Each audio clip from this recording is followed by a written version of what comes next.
L'Égypte. Ici, un seul regard suffit pour voir la multitude des civilisations qui s'y sont bousculées.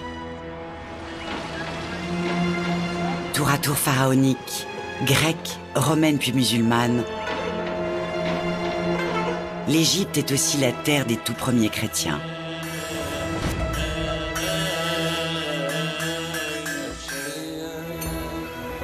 Leur histoire remonte à la nuit des temps. Pour raconter l'épopée de ces chrétiens des origines, il existe un musée unique en Orient, le musée copte du Caire.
À la mort de Cléopâtre, en 33 avant Jésus-Christ, les Romains prennent possession du pays.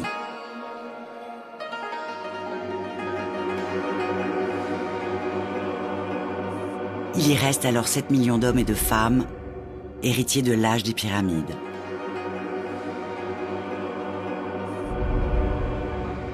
Leur culture, leur art et leur religion se sont-ils éteints avec leurs pharaons? Ou bien sont-ils restés vivants? Qu'est-il advenu de ce peuple?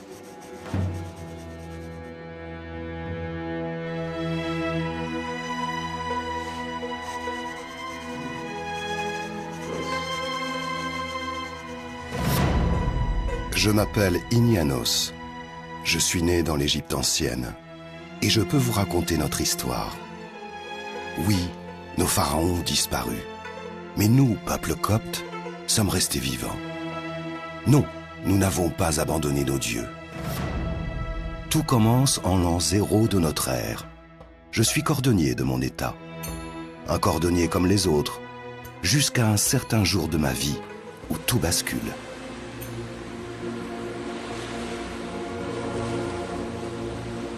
Les Grecs et les Romains règnent sur notre terre et la vallée du Nil. Ils tentent de nous faire adopter leurs dieux, mais nous restons fidèles à Amon-Ra, Isis et Osiris. Malgré leur rejet systématique de tous les dieux étrangers, les Coptes adoptent la foi chrétienne quand elle est annoncée sur la terre d'Égypte. Qu'y avait-il dans cette nouvelle religion qui puisse convaincre les Coptes d'abandonner leurs anciens dieux?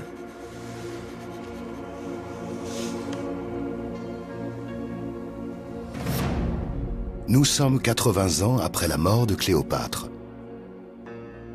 Comme chaque jour, je travaille dans mon atelier, quand un homme y entre.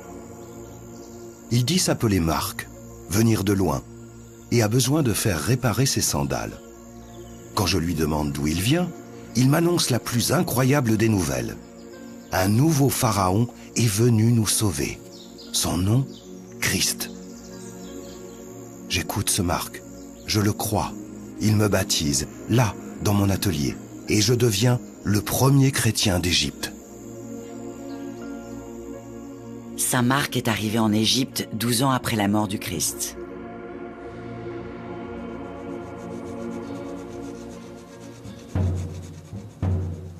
Moi, Inianos, humble cordonnier, je deviens le disciple de Marc.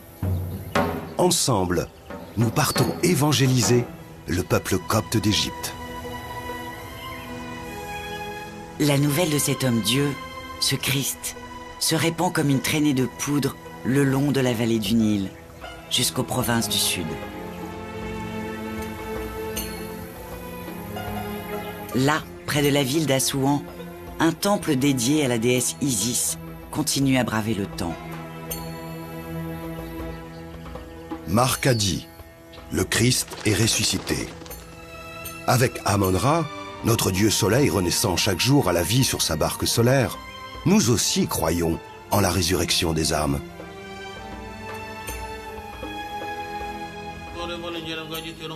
Pour ceux qui savent voir, les premiers chrétiens ont gravé la croix de leur foi nouvelle dans la pierre et les colonnes de ce temple.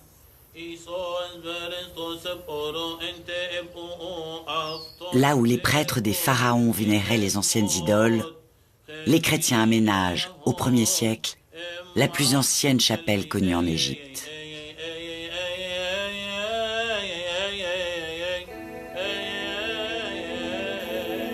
Nous adorions Isis, épouse d'Osiris. Elle a enfanté un fils Dieu, Horus, qu'elle nourrit éternellement à son sein. À nos yeux, cette Marie, mère du Christ, est une nouvelle incarnation de notre déesse Isis. Toutes deux donnent le sein à leur enfant fils de Dieu. Et petit à petit, c'est l'image de la Vierge nourrissant Jésus que nous peignons et glorifions.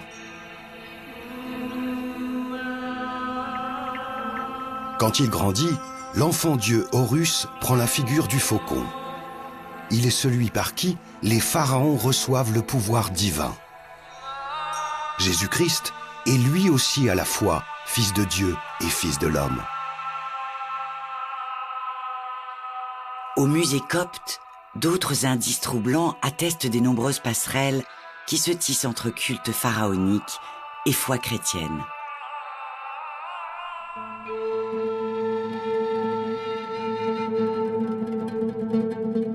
Nous abandonnons la momification. En revanche, comme au temps pharaonique, nous plaçons le portrait de nos disparus sur leur sépulture.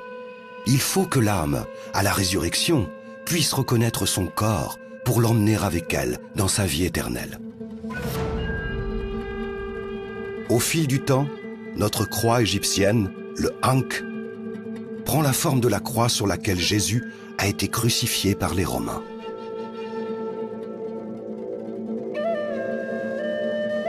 Entre le 1er et le 4e siècle, la croix copte évolue vers une symbolique qu'elle garde à jamais. 4 branches égales, terminées par 4 triangles. Ils symbolisent chacun la Trinité du Père, du Fils et du Saint-Esprit. Entre les 4 branches, 4 points pour les 4 évangélistes. 3 fois 4 font 12, comme les 12 disciples.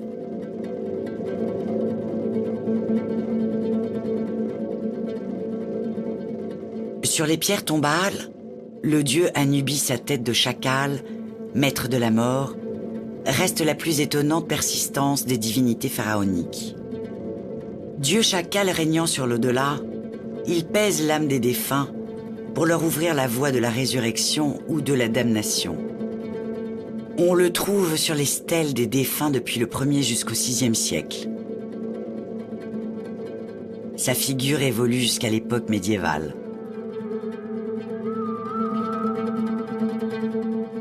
Dans l'évolution d'une foi à l'autre, les demi-dieux pharaoniques sont peu à peu remplacés par les saints, les anges et les archanges.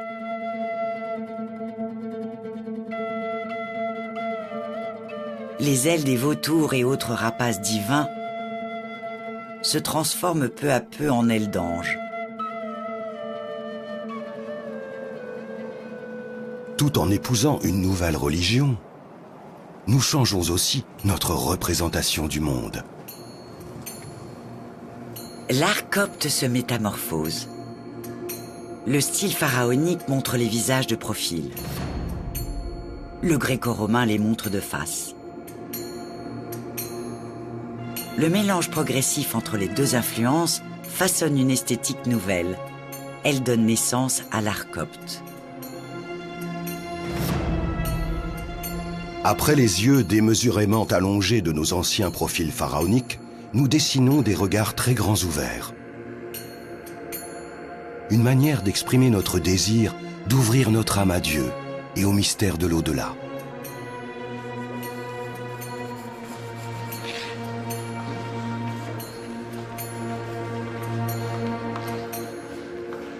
Autour du Dieu unique, et parmi tous ces saints, certaines figures du panthéon gréco-romain perdurent, telle Aphrodite.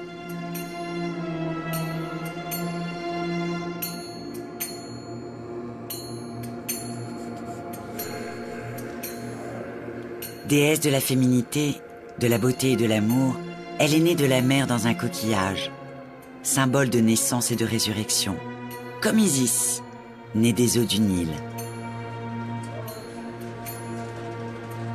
De ce coquillage, nous faisons l'un des symboles chrétiens les plus persistants de la naissance et de la résurrection. Il forme le bénitier de toutes nos églises et orne nos façades.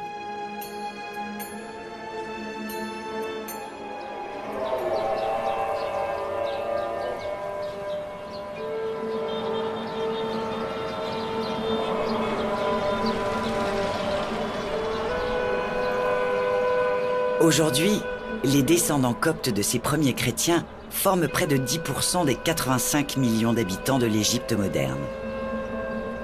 Un Égyptien sur 10 est chrétien copte, une communauté unie autour de récits fondateurs. L'un des plus émouvants de ces récits est celui de la fuite de la Sainte Famille, justement, sur cette terre d'Égypte. À 200 mètres du musée copte, une petite chapelle se cache sous une église.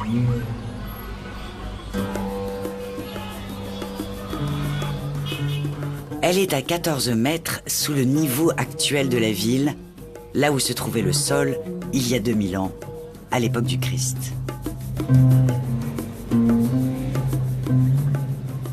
Un beau jour, Marc me mène ici, parmi les ruelles, et me conte une histoire.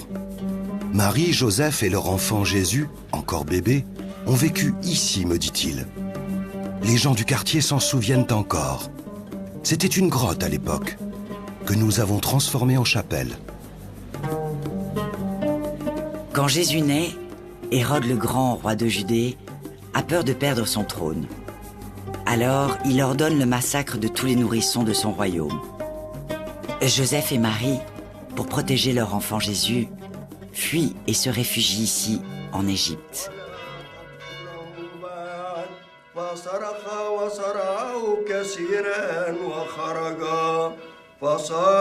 2000 ans plus tard, les Coptes prient encore au cœur de cette grotte. Et l'on raconte que dans leurs chants, on peut entendre les mélodies et les mélopées chantées au temps des pharaons.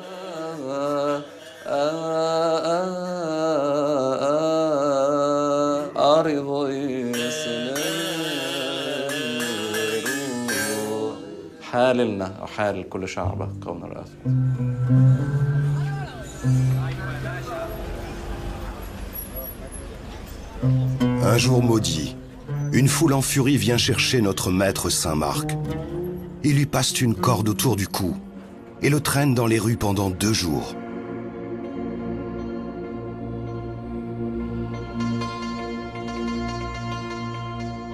C'est le début de persécutions sans fin, des temps tragiques que nous appelons l'ère des martyrs.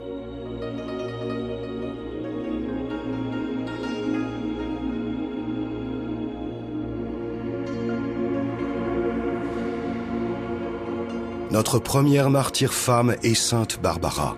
Convertie au christianisme contre l'avis de sa famille, son père l'enferme dans une tour. Mais elle refuse encore de renier sa foi dans le Christ. Alors, il la décapite lui-même.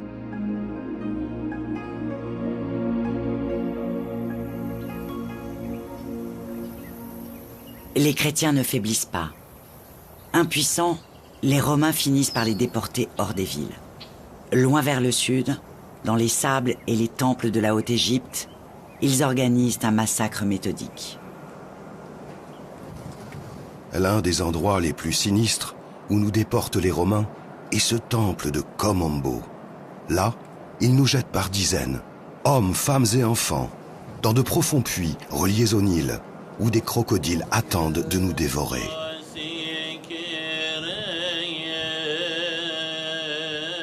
Ceux d'entre nous qui réussissent à fuir se cachent dans les tombes de la vallée des rois, comme si nos anciens pharaons pouvaient encore les protéger. Entre les hiéroglyphes de nos ancêtres, ils écrivent le malheur de notre martyr.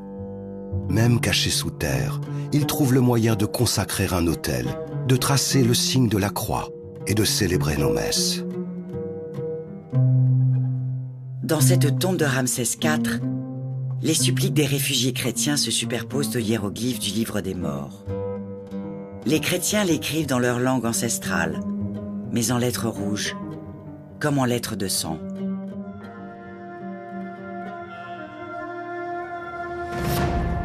À la mort de saint Marc, je deviens patriarche, le premier pape de notre Église.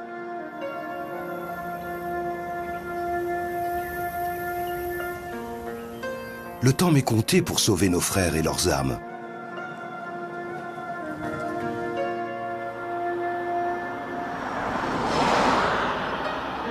Alors j'organise de petits groupes que je disperse dans le désert où je leur donne 2 missions, survivre et se multiplier.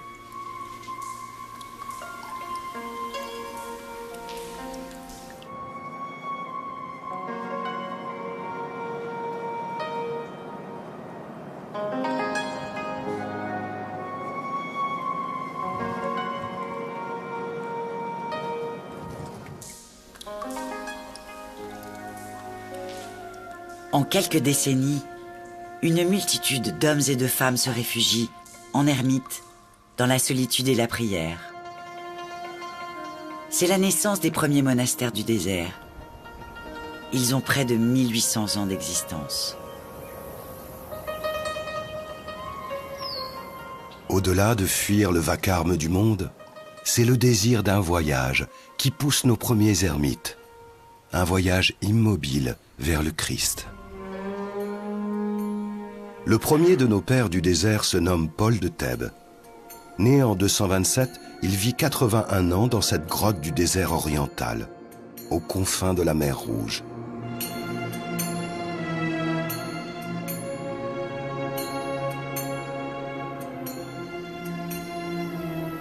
Une nuit peuplée de songes, un autre ermite, Antoine, fait un rêve dans lequel Dieu lui révèle l'existence de Paul. Le lendemain, cet Antoine traverse la montagne, guidé par un corbeau qui porte un pain dans son bec pour nourrir les 2 ermites. À la mort de Paul, à l'âge de 118 ans, Antoine l'enterre dans cette grotte, sous cet autel de marbre gris.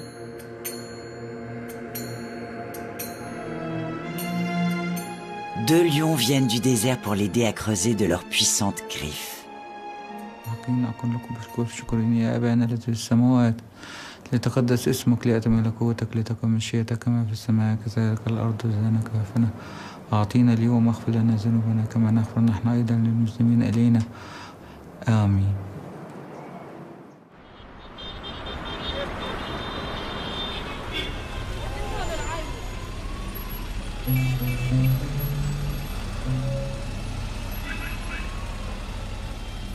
Mais tous nos monastères ne résistent pas à l'épreuve du temps.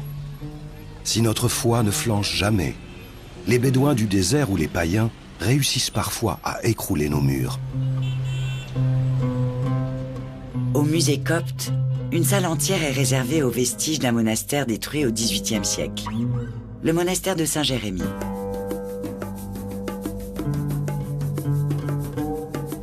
Pour ce monastère, nos sculpteurs taillent dans la pierre un trône de prêche, identique au trône du pharaon Djoser, tel qu'il était dans sa pyramide, 3000 ans avant notre Christ. Seul l'ornement de coquillage et notre croix le différencient de celui de l'ancien pharaon.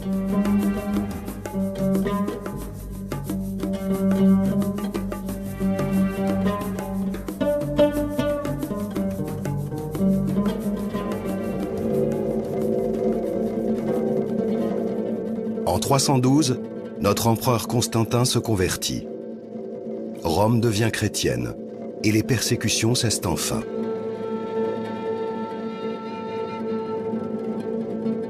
Avec la liberté de culte, les Coptes retrouvent aussi la liberté d'écrire. L'administration exigeant une langue commune et pratique, le grec s'impose.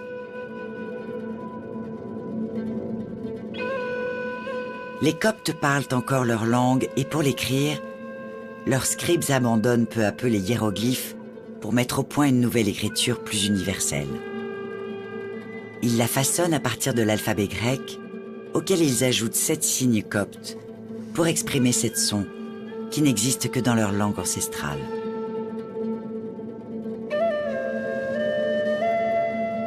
Le papyrus est cher.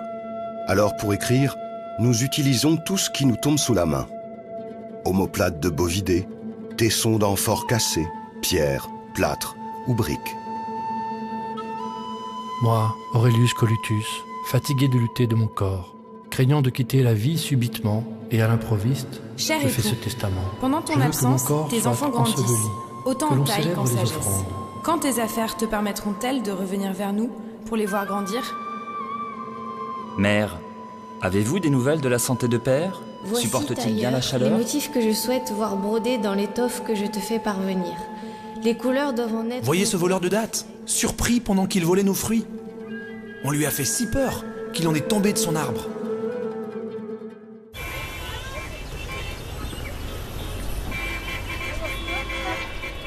Maintenant, nous pouvons vivre notre foi au grand jour. Nous construisons nos églises. Au Caire, pour qu'elle soit la plus haute possible, nous érigeons notre cathédrale par-dessus les bastions de la citadelle romaine. Cette première cathédrale est si haute et si gracile qu'on la nommera plus tard l'église suspendue.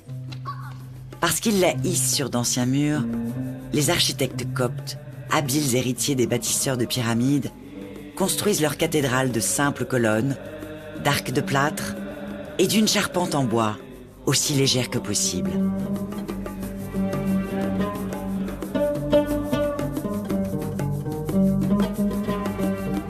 Nos artisans sont détenteurs des savoir-faire de l'Égypte ancienne. Ils excellent dans le travail des tissus, du bois, de la pierre et de l'ivoire. Les Coptes deviennent les maîtres d'un art unique à leur peuple, le tissu et la broderie. Dans les campagnes, nos paysans montrent leur joie de récolter la vigne au son des musiciens. On charge les chameaux de grappes abondantes, pleines de la promesse d'un vin généreux.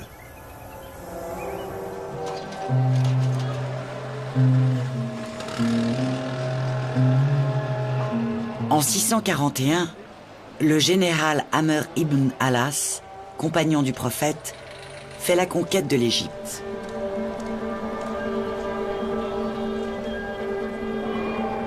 Avec les arabo-musulmans, nous sommes enfin débarrassés des Romains. Leur religion ressemble plus à la nôtre que celle des païens. Un seul Dieu, un seul livre. Une ère d'échange s'ouvre entre Coptes et Arabes. L'un des premiers gestes des musulmans est de rénover la façade de l'église suspendue.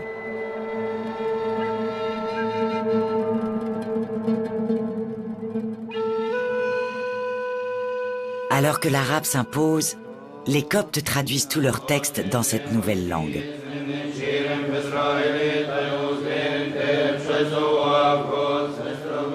Nos manuscrits les plus antiques, longtemps conservés au plus profond de nos monastères, revoient le jour. Nos scribes les retranscrivent patiemment en langue arabe, comme pour nos psaumes et nos bibles, le copte à gauche et l'arabe à droite. Et c'est ainsi que des millénaires de savoir passent de l'Antiquité à l'ère moderne.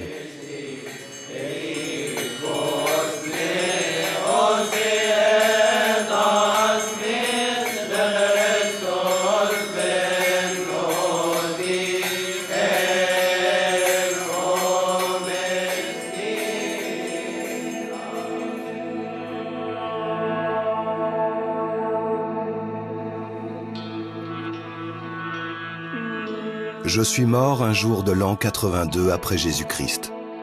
Et l'on m'a inhumé aux côtés de Saint Marc.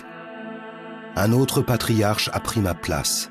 Et depuis, mon histoire se confond avec celle de mon peuple.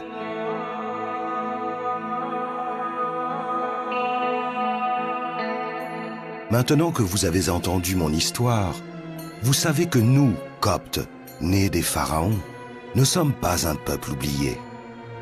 Quant à notre Église, elle a beau sembler perdue dans un lointain Orient. Elle n'est pas une petite sœur des églises d'Occident, mais l'une des mères de la chrétienté. كل حسد كل تجربة كل فعل الشيطان مؤامرات الناس الأشرار قيام العدالة